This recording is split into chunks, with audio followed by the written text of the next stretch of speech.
Welcome to Hub History, where we go far beyond the Freedom Trail to share our favorite stories from the history of Boston, the hub of the universe. This is episode 138, Hooker Day in Boston. Hi, I'm Jake.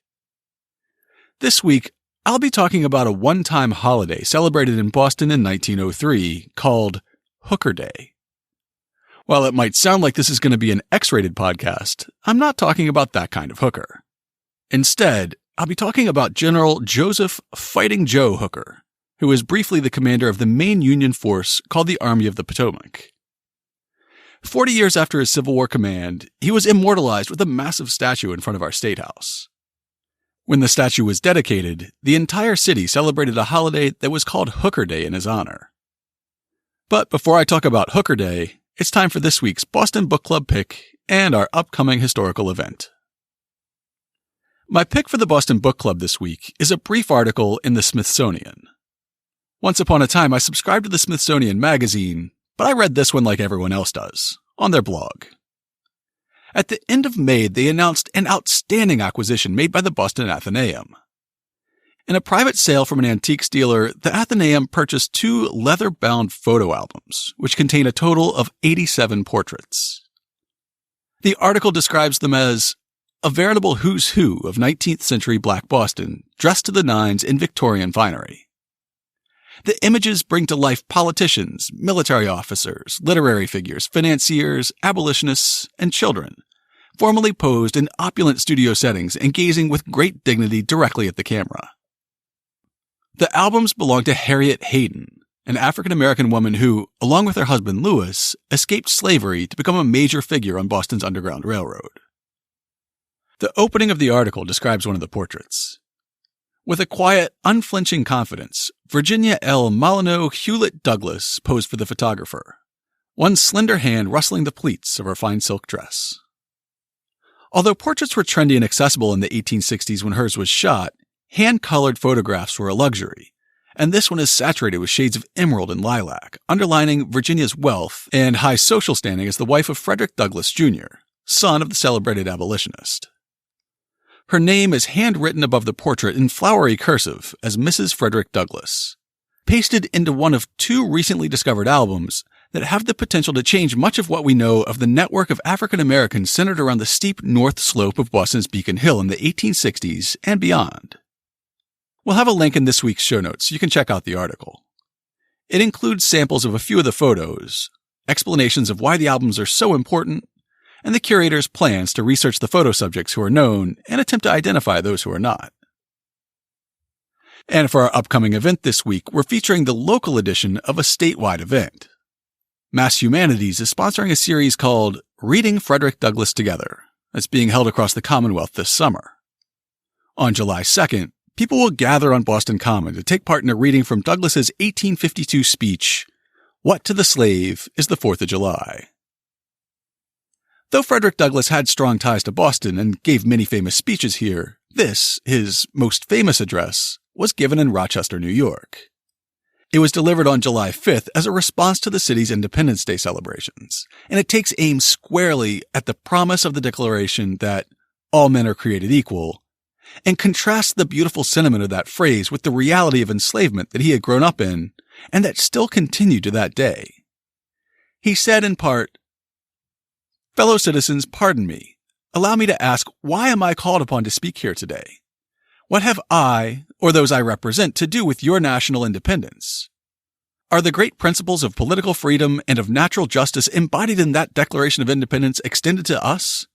And am I therefore called upon to bring our humble offerings to the national altar, and to confess benefits and express devout gratitude from the blessings resulting from your independence to us?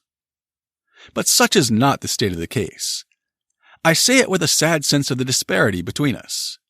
I am not included within the pale of this glorious anniversary. Your high independence only reveals the immeasurable distance between us. The blessings in which you this day rejoice are not enjoyed in common. The rich inheritance of justice, liberty, prosperity, and independence bequeathed by your fathers is shared by you, not by me. The sunlight that brought life and healing to you has brought stripes and death to me. This 4th of July is yours, not mine. You may rejoice. I must mourn.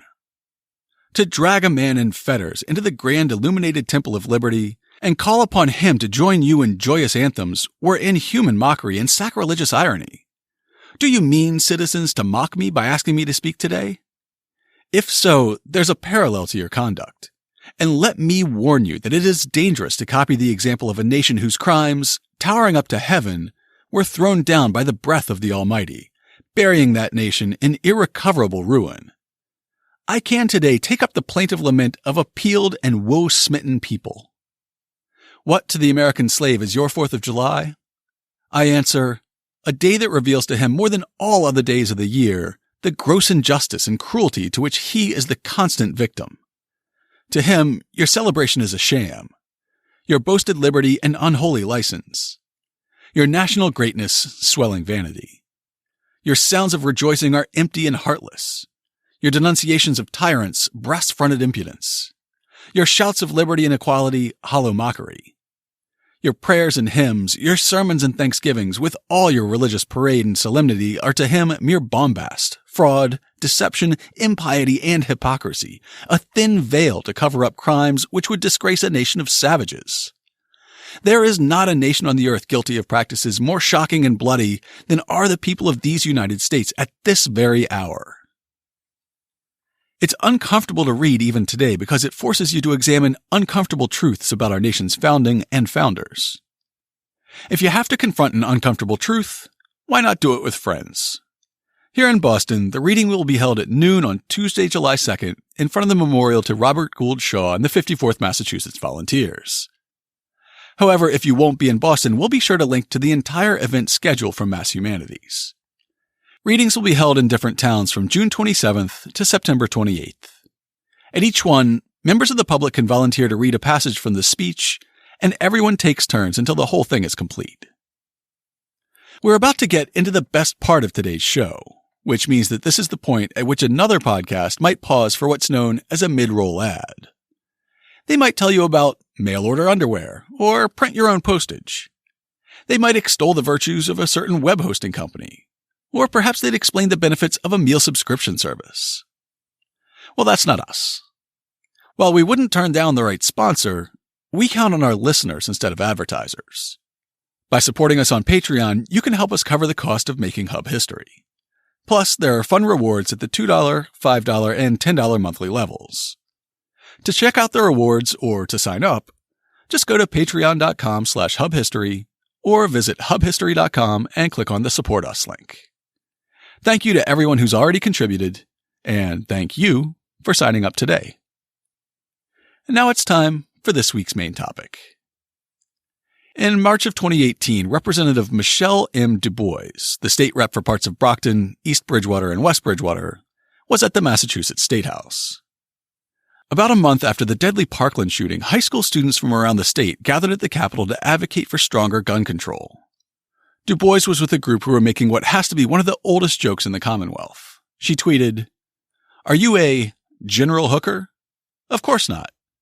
Yet the main entrance of the Mass State House says otherwise.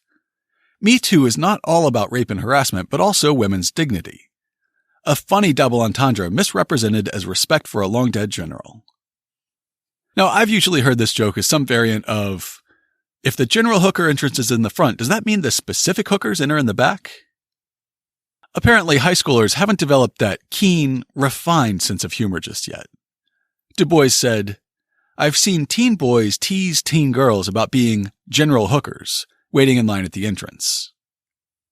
The name of a long-dead Union general just can't compete with the more modern meaning of the word hooker. Unfortunately, the internet wasn't kind to Representative Du Bois. She followed up her initial reaction to clarify that she wanted the state to add the general's first name to the signs, saying, "Who but a historian or a historical-minded person would connect this sign with a statue or a historical figure?" However, there was already blood in the water. With the massive white supremacist protests in Charlottesville a few months before, a huge chunk of the mouth-breathing political right somehow convinced itself that attempts to stop glorifying the cause of slavery meant that liberals intended to erase all history of the Civil War. Online commenters misconstrued Du Bois' initial statement, thinking she was demanding that the statue be taken down. After all, that would fit with their muddle-headed narrative of Civil War erasure. The General Hooker entrance is meant to honor Major General Joseph Hooker, who was the only Massachusetts officer to be placed in command of the Army of the Potomac, the main Union force pursuing Robert E. Lee's army of traitors. Hooker was born in Hadley, Massachusetts, attended the U.S. Military Academy at West Point, and moved to California after the Mexican-American War.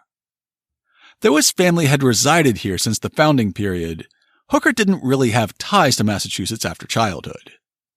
However, he was the highest-ranking officer to come out of the Commonwealth, so he's the one who got the statue. Though he had a reputation as an aggressive combat commander, Hooker earned the name Fighting Joe by accident. A newspaper dispatch was sent from the battlefield to New York City that was supposed to say, "Fighting. Joe Hooker attacks rebels." But in transmitting the report by telegraph, the headline lost its punctuation, instead reading, "Fighting Joe Hooker attacks rebels." Secessionist General Robert E. Lee seems to have had some fun with the mix-up, sarcastically calling the general Mr. F.J. Hooker. Before his command of the entire Army of the Potomac, Fighting Joe earned a reputation as a wily tactician and an aggressive and inspiring battlefield leader during the 1862 Peninsula Campaign and at Antietam, where he fought Stonewall Jackson's corps to a stalemate. After his command of the Army of the Potomac, he fought a legendary battle at Lookout Mountain, near Chattanooga, Tennessee. Sometimes referred to as the Battle Above the Clouds, Lookout Mountain saw Hooker lead 3 divisions to envelop a fortified secessionist mountaintop that had seemed impregnable, driving the enemy away and taking many prisoners while suffering light casualties in his command. The victory helped to open Chattanooga as a Union stronghold in the South. Unfortunately, between those 2 strings of victories, Hooker was blamed for one of the most catastrophic Federal defeats of the war. As the Army of the Potomac was marching toward Richmond, the secessionists turned them back. Then, Lee split his army and attacked Hooker's forces at Chancellorsville. The much smaller secessionist force managed to completely rout and humiliate Hooker's Grand Army. Then it marched north, toward Pennsylvania. When Hooker then wanted to continue on toward Richmond, President Lincoln ordered him to pursue Lee instead. The 2 argued, and Hooker resigned in protest, probably narrowly avoiding being fired.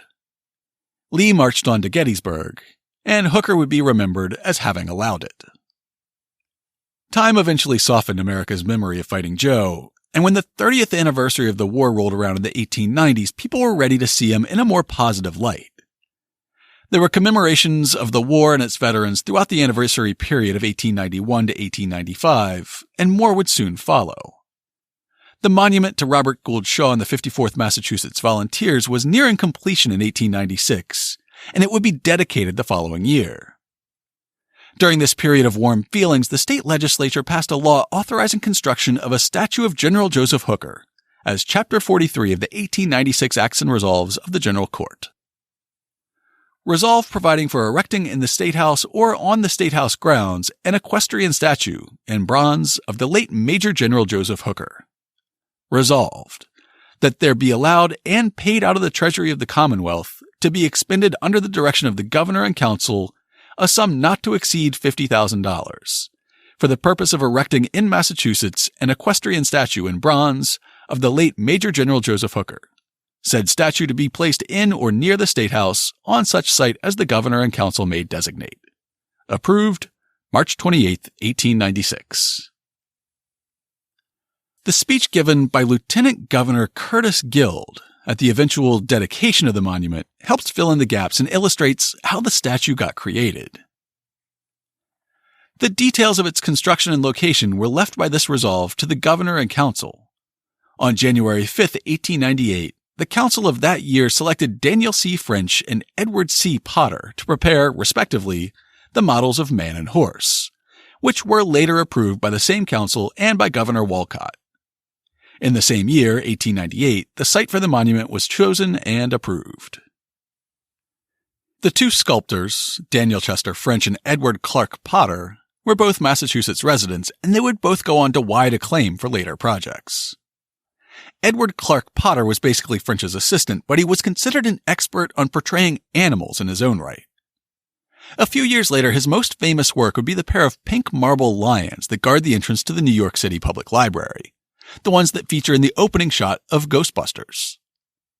By the time he won the Hooker Commission, Daniel Chester French had created a statue of a Minuteman for the town of Concord, John Harvard and Cambridge, and the heavy bronze doors of the Boston Public Library. A few years later, he would design the medal that's awarded for the Pulitzer Prize, but his most famous work is in Washington, D.C.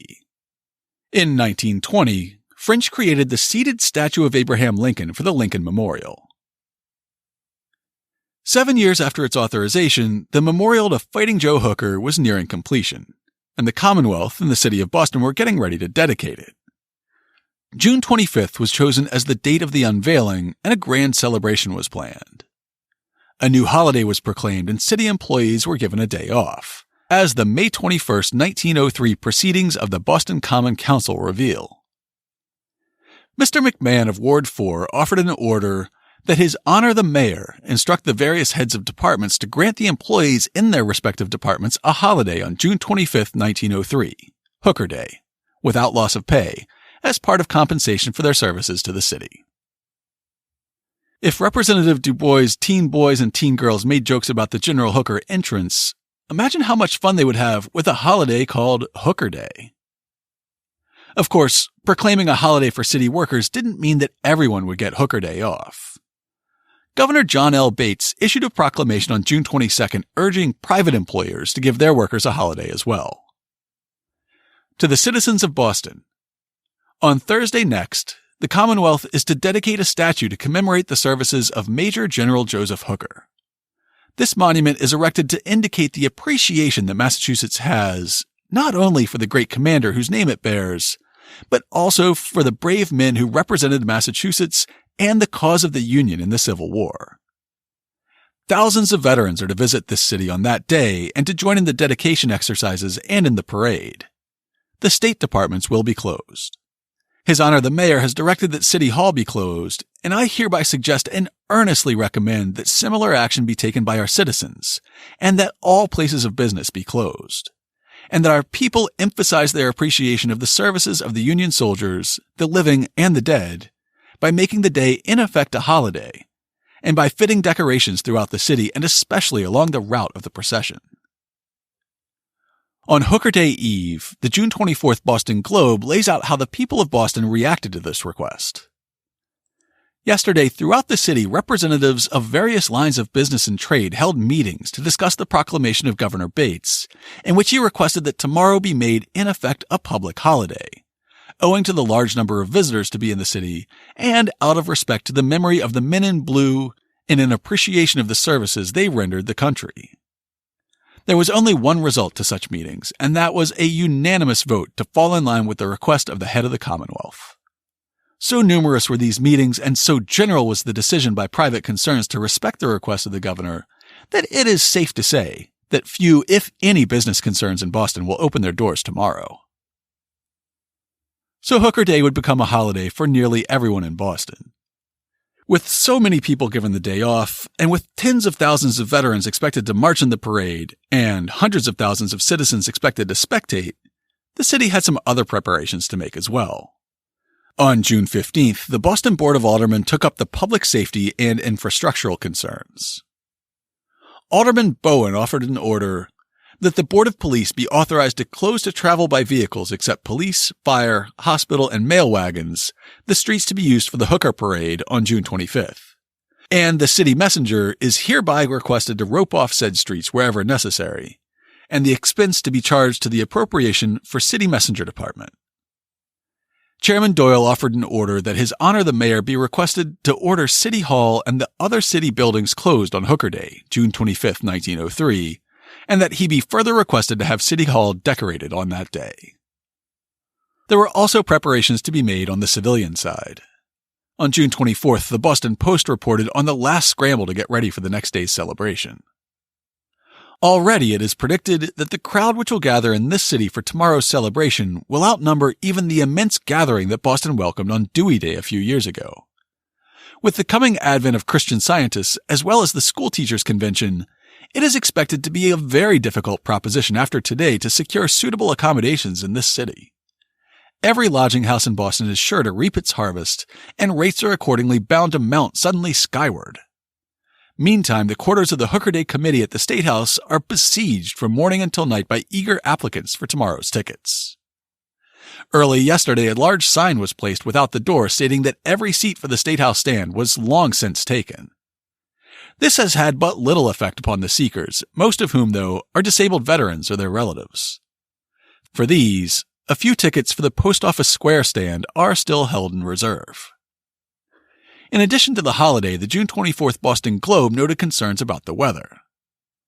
All that is necessary now is for Colonel Smith of the Weather Bureau to turn off the water supply and give us a little sunshine to properly brighten up the now well-washed city, and it won't take long for the cheerful rays to penetrate the spirits of Bostonians and make them as radiant and enthusiastic tomorrow as the veterans can desire. As you might imagine, most of the news profiles of Fighting Joe during the lead-up to the statue's dedication focused on the battle above the clouds and Hooker's other glorious victories. Just one tiny sidebar at the bottom of an inside page on the June 21st Boston Globe raised the possibility that he had gotten in over his head. It said, "Good Corps Commander. Army of the Potomac, however, was said to be too heavy for him to handle." While General Hooker was very successful in handling armies of moderate size, the results of his having been placed in charge of the Army of the Potomac were not brilliant. And it is a frequent comment of his military contemporaries that he was overweighted by such a large command, though none seems to question the efficiency of that army and its confidence in him at the time he was deprived of the command of it.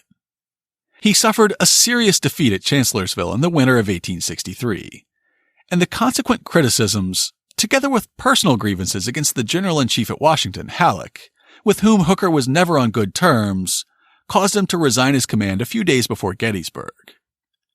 The critical state of affairs in the Middle West about the time Hooker severed his connection with the Virginia campaign caused his dispatch to Tennessee with reinforcements known as the 20th Army Corps. With this body, he continued the fine record for intelligence and gallantry that he had enjoyed before, up to the time that he had assumed the command of the Army of the Potomac. As Hooker Day approached, every hotel was booked solid, and many of the military units and veterans were camped out in public parks around the city. Of course, with the rainy weather, camping out was less than comfortable, and one unit found an alternative. The 2nd Cavalry, based out of Fort Ethan Allen near Colchester, Vermont, decided they didn't want to sleep in the mud in Alston's Dummy Park. Instead, they simply stayed on the rail cars that brought them into the train yard at East Watertown, bedding down next to their horses. The next morning, units streamed into downtown Boston from their various overnight accommodations. Everyone rallied on the Common before dispersing to their own assembly areas to wait on the parade to begin. The state militia formed up on Commonwealth Avenue, while active-duty soldiers, sailors, and Marines fell in on Newbury. The 1st Division of the Veterans Corps packed into Pemberton Square just behind the State House, while the 2nd, 3rd, and 4th Divisions waited on the Common. At about 9 a.m., the governor, lieutenant governor, and members of the Executive Council walked out of the State House toward the reviewing stand near the shrouded statue. They were joined by, as the papers put it, Mrs. Joseph Hooker Wood and Master Joseph Hooker Wood. They were the widow and son of Lieutenant Colonel Joseph Hooker Wood, Fighting Joe's nephew, who was himself a veteran of the Civil War. A few minutes later, the veterans of Hooker's brigade who had assembled at Pemberton Square marched out and formed up in ranks on Beacon Street facing the State House. At their head, the color-bearer carried the tattered battle flag of the 11th Pennsylvania Regiment. The unveiling ceremony was brief, by all accounts lasting only about 15 minutes. Lieutenant Governor Curtis Guild officially presented the statue to the governor, who officially accepted it, and then it was unveiled. The crowd sang America, and the parade began. The lieutenant governor recalled the legislative process that led to the commissioning of the statue, the process of choosing a sculptor and a site, and then said, "I have the honor to report to you the completion and erection of the statue on the site selected and prepared by our predecessors in accordance with the action of the General Court. It is further my high privilege on the part of the committee in charge now officially to transfer to you, the Chief Magistrate of the Commonwealth, this monument, erected by the people of Massachusetts in memory of the daring and devotion of the leader that Massachusetts gave to the armies of the Union, Major General Joseph Hooker." Governor John L. Bates's speech was brief and to the point. "On behalf of the Commonwealth, I accept this monument and thank you, sir, the committee, the artists, and all whose work has contributed to the perfection of this noble memorial. Joseph Hooker was a descendant of several generations of Massachusetts yeomanry.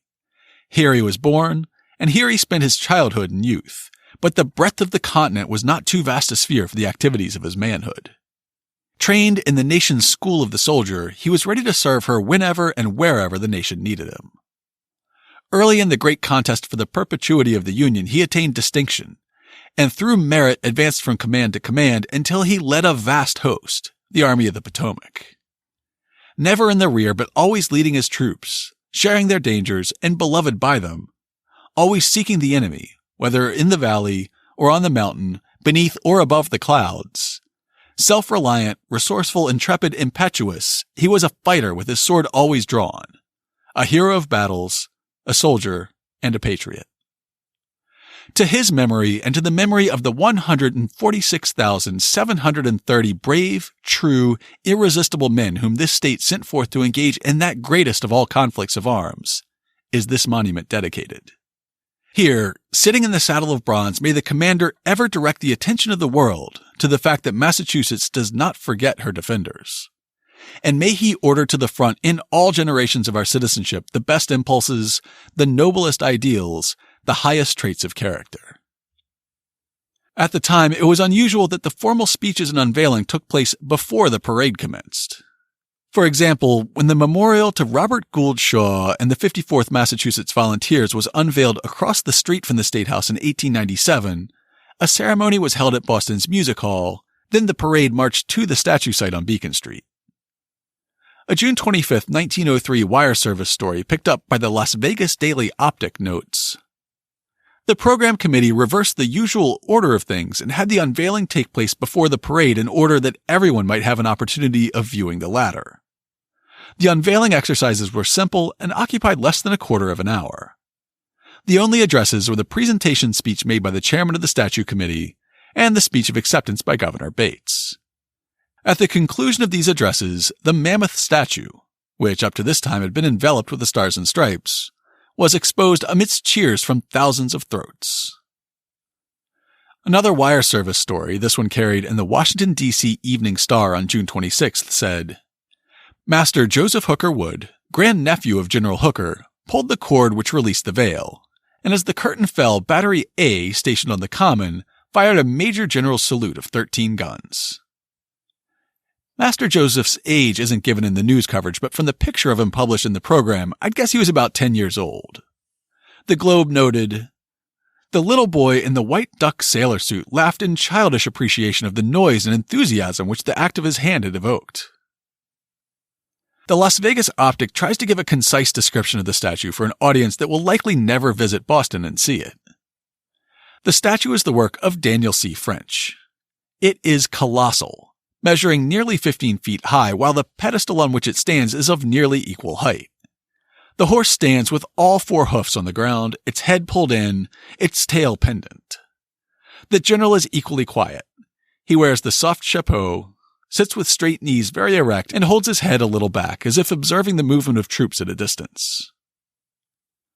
We'll include a photo of the general in the show notes.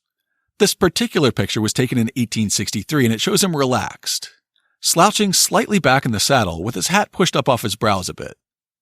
While this photo might not have been the exact model for the sculpture, it's clearly the same basic pose and posture that we see in bronze in Boston today. The article continues, describing the beginning of the parade. Immediately after the conclusion of the exercises, the booming of cannon announced that the parade had started. Along the line of march, thousands of spectators were thronged, and the various military organizations were loudly cheered. On the reviewing stand were the state and city officials, survivors of the Army of the Potomac, and a number of distinguished war veterans from various parts of the country. The dedication of the monument today was made the occasion of a splendid military pageant. 25,000 soldiers of the United States Army, National Guard of the state of Massachusetts, and sailors and Marines from the Charlestown Navy Yard being in line and constituting the largest parade of armed men seen in Boston in a number of years. In addition to the regular military organizations, the parade included members of the Loyal Legion, the Society of the Army of the Potomac, whose annual reunion is in progress here, the veterans of the Grand Army of the Republic, New England Association of Veterans of the Mexican War, Naval and Military Order Spanish-American War veterans, Ancient and Honorable Artillery Company, Worcester Continentals, Sons of Veterans, and Society of California Pioneers. The presence of the latter organization being in recognition of General Hooker's work on the Pacific Coast before the Civil War. All these columns of current and former military men were following a route that was quite different from today's St. Patrick's Day Parade, or the Bunker Hill Day Parade, or even this month's Pride Parade. The Boston Globe outlined the route of the parade and the timetable it would follow. If the column starts promptly at 11, the announced hour, and the weather holds good, the head of the line will reach the entrance of Back Bay Station at 11:07. The corner of Dartmouth Street and Columbus Ave will be reached at 11:10, and at 11:15 the parade will turn into West Newton Street from Columbus Ave. Allowing that the men will take their time while going along the unpaved ground on West Newton Street, the head of the column will arrive at the corner of Tremont and West Newton Streets at 11:20. The drinking fountain at the junction of Tremont and Montgomery Streets, a short distance from Dover, will be reached at 11:40, and Fillette Street at noon. The corner of Tremont and Winter Streets at 12:15, and Washington and Winter Streets at 12:17. Church Green, near Lincoln off Summer Street, will be reached at 12:20, and Pearl and High Streets 5 minutes later. Giving the paraders plenty of time, without stops, the head of the line ought to arrive at the reviewing stand in Post Office Square at 12:25, the corner of Washington and Water Streets at 12:27, City Hall at 12:34, and the State House at 12:40. We'll include a map of the parade route in this week's show notes, but here it is in a nutshell. It began in Park Square at the corner of Boylston and Charles, ran straight out Columbus Avenue to West Newton Street in the South End. It turned left on West Newton, left again onto Tremont, and then followed Tremont all the way back to Boston Common. The marchers then took a right to detour down Winter Street, made a big loop through the financial district, and took School Street past Old City Hall and King's Chapel, continued on to Beacon Street, and ended up in front of the Hooker statue at the State House. Along with men marching, the Hooker Day Parade would feature antique battle flags from the Civil War that by 1903 were the next best thing to holy relics. The June 24th Boston Globe reports how some of these colors would be incorporated into the celebration. The committee has assurances from Colonel John L. Tiernan, ACUSA, commanding the Artillery District of Boston, that General Hooker's old colors of the 1st Artillery, of which regiment he was adjutant when the Mexican War began, will be carried in the procession by the 77th Company of Coast Artillery, First Lieutenant Richard H. Williams from Fort Warren commanding. These flags have been in the museum at the Fortress Monroe and will be lent by the Secretary of War especially for this occasion. Colonel Tiernan will detail a special color guard to carry the flags. The parade made national news, as you can see from a wire service story that was picked up by the Washington, D.C. Evening Star the day after the event.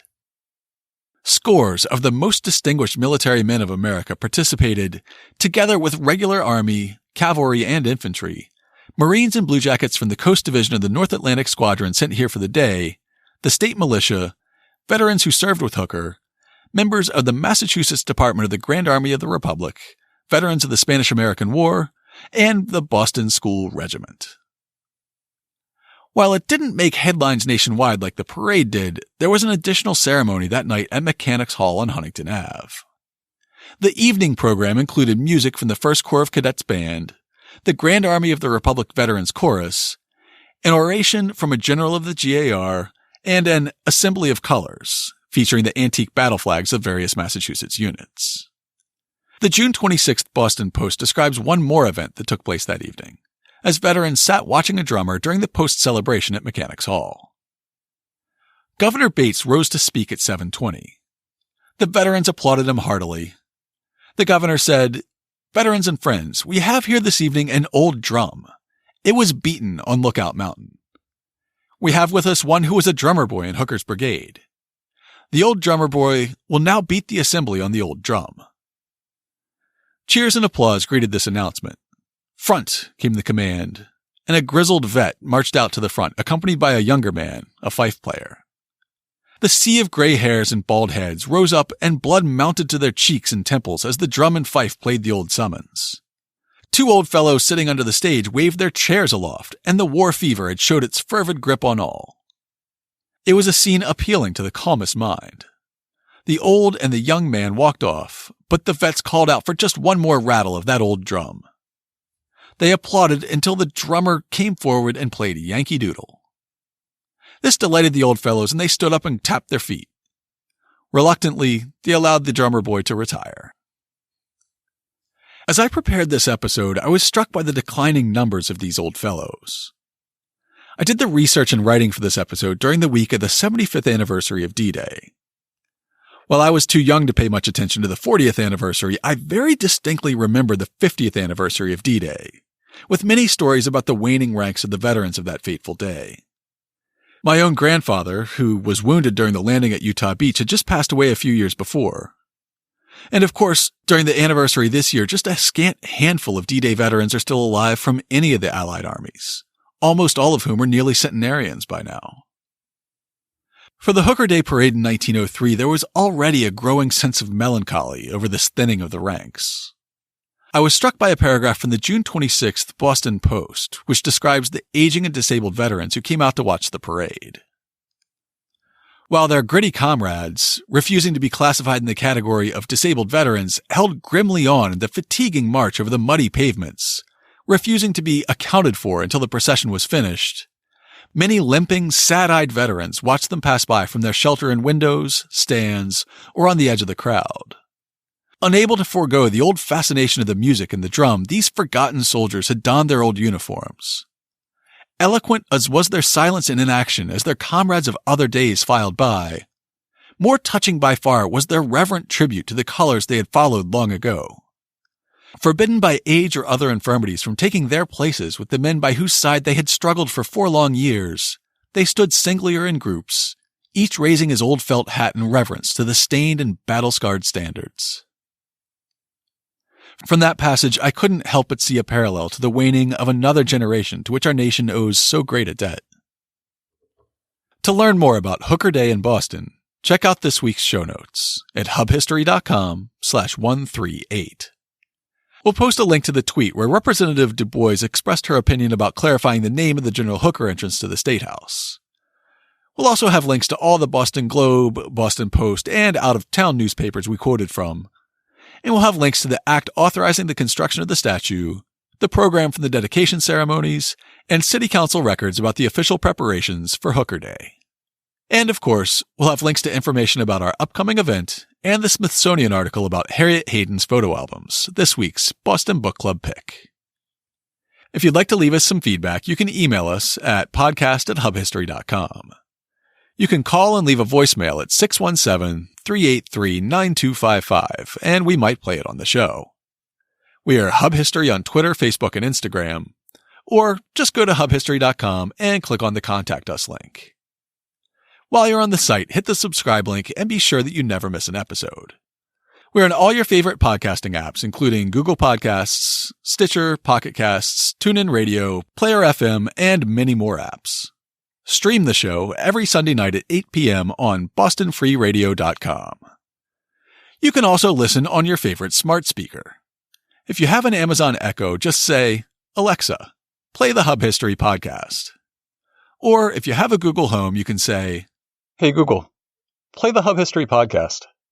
Sure, playing the latest episode of Hub History, our favorite stories from Boston history. Apple Podcasts is still the app where most people hear podcasts. If you subscribe on Apple, please consider rating and reviewing us. It helps us show up higher in the podcast rankings, and it helps people find us more easily. If you do write us a review, drop us a line, and we'll send you a Hub History sticker as a token of appreciation. Or just tell a friend about us. Word of mouth is truly the best way to help new listeners discover the show. That's all for now. We'll be back next week.